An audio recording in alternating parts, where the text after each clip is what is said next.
ভুল অ্যাকাউন্টে টাকা চলে গেলে কি করবেন? অনেকেই কিন্তু বিভিন্ন অ্যাপস এর মাধ্যমে যখন টাকা পাঠান তখন ভুল অ্যাকাউন্টে টাকাটা চলে যেতে পারে।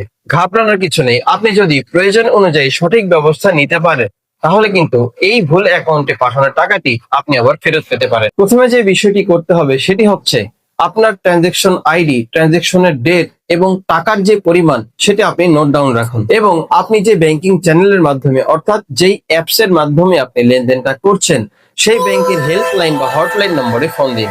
ফোন দিয়ে আপনার এই ট্রানজেকশন আইডি এবং এই লেনদেনের বিস্তারিত তথ্য অর্থাৎ গ্রাহকের নাম, অ্যাকাউন্টের নাম্বার এবং টাকার পরিমাণটি তাদের জানান।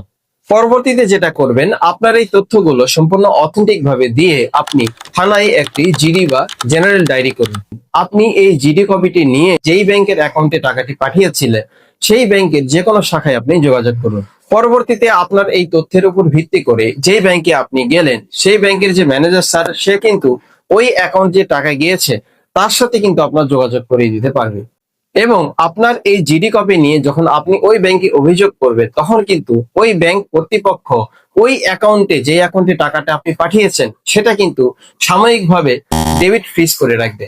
ডেবিট ফ্রিজ করে রাখলে কিন্তু ওই ব্যক্তি যার অ্যাকাউন্টে আপনি ভুল করে টাকা পাঠিয়েছেন সে কিন্তু এই টাকাটা আর উঠাতে পারবেন। পরবর্তীতে ব্যাংকের কিছু ফর্মালিটিস আছে, সেই ফর্মালিটিস মেনটেন করে কিন্তু আপনি এই টাকাটা আবার পুনরায় ব্যাক পেতে পারেন। তাই ভুল করে যদি কোনো নম্বরে টাকা পাঠান ঘাবড়াবেন না, হতাশ হবেন না। একটু ধৈর্য নিয়ে যদি আপনি এই স্টেপ গুলো ফলো করতে পারেন তাহলে কিন্তু আপনার এই টাকাটি ফিরে পাওয়া অবশ্যই সম্ভব। ব্যাংকিং সম্পর্কিত এমন নিয়মিত ভিডিও পেতে আমার রায়হান ব্যাংকিং সলিউশন পেজটিকে অবশ্যই ফলো দিয়ে রাখবেন, এবং আপনি যদি ইউটিউব থেকে দেখেন আমার এই চ্যানেলটিকে অবশ্যই সাবস্ক্রাইব করতে ভুলবেন না।